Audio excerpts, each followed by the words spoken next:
Минусинска.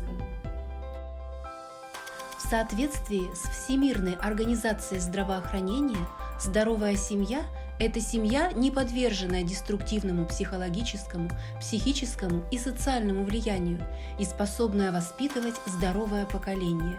В связи с этим в современном обществе каждая третья семья имеет риск перехода в категорию семей СОП и группы риска.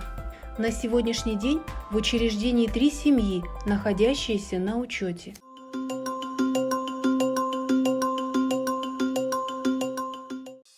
Дискуссионные технологии в формате родительского клуба «Первые ласточки». Суть и ценность технологий заключается в том, что родители самостоятельно находят пути решения волнующих проблем в ходе порой острых дискуссионных обсуждений в родительском сообществе. В детском саду успешно и эффективно работает служба примирения, медиации под руководством опытного педагога-психолога. Организована эффективная профилактическая работа по предотвращению конфликтных ситуаций среди участников образовательного процесса. Психокоррекционные и реабилитационные технологии с детьми, оказавшимися в трудной жизненной ситуации, из семей СОП и группы риска. Широко применяется песочная терапия. Оказывается психолого-педагогическая помощь детям и родителям. Волонтерство как технология, направленная на социально-коммуникативное развитие ребенка, приобщение к морально-нравственным нормам поведения. В рамках волонтерской деятельности в течение 2020-2021 учебного года создано 5 видеопроектов, которые освещены на сайте детского сада, посвященных социально значимым проблемам с целью привлечения общественности и формирования у дошкольников делать добрые дела, вставать на защиту слабого. Например, проблема одиноких людей. Камилочка, как ты думаешь, плохо ли быть одиноким? Ну, если одиноким, найти друзей, это будет веселей, так и дружней, и подружиться можно. Кирочка, как ты думаешь, плохо ли быть одиноким? Да. А ты знаешь таких людей, кто живет один и кому одиноко? Могут быть одинокие бабушки, дети. А что нужно сделать, чтобы помочь таким людям? Можно им сделать подарок. А можно ли просто, может быть, позвонить, да, оказать им какое-то внимание, правда? Да. Технологии с использованием средств массовой информации, видеоблоги, записанные совместно с детьми. Здравствуйте! Мы рады приветствовать вас на нашем видеоканале детского сада «Светлячок».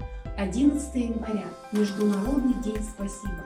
Праздник... Ульяночка, сегодня необычный день. Сегодня Международный день спасибо. А скажи, пожалуйста, как часто ты говоришь слово «спасибо»? Я говорю спасибо, когда мама мне дает покушать, и я все съедаю. Говорю спасибо. Девочки, а что бы вы хотели пожелать всем людям? Будьте вежливы, будьте добры, будьте внимательны, берегите себя. Говорите спасибо! В 2021-2022 учебном году планируем создать клуб детской журналистики. В учреждении создано 15 кружков, секций и студий с учетом интересов и потребностей детей и родителей с охватом воспитанников более 90%. Эффективно применяя на практике инновационные технологии, учреждение распространяет опыт работы на мероприятиях различного уровня. Здравствуйте, уважаемые коллеги! Я расскажу вам об использовании метода проектной деятельности, в соответствии с которым было представлено занятие на конкурсе в номинации «Лучшее мероприятие».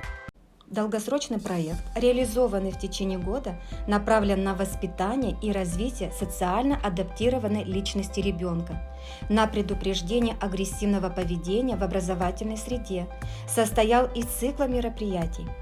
Церемонии вступления в отряд волонтеров «Лучики добра», волонтерской акции по приобщению всех участников образовательного процесса к здоровому образу жизни, экологической акции «Наш цветущий детский сад», цикла занятий по формированию социального поведения, Образовательной деятельности, представленной на конкурс, знают взрослые и дети о правах, что защищают всех на свете, и итогового мероприятия волонтерского проекта в форме видеофильма «Волонтеры добра».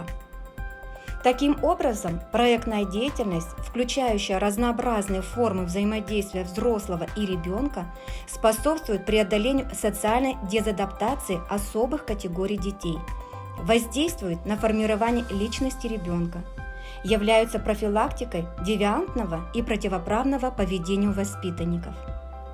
По итогам проектной деятельности в группе нет конфликтов. У детей сложились устойчивые представления о социально-нравственном поведении, потребность делать добрые поступки.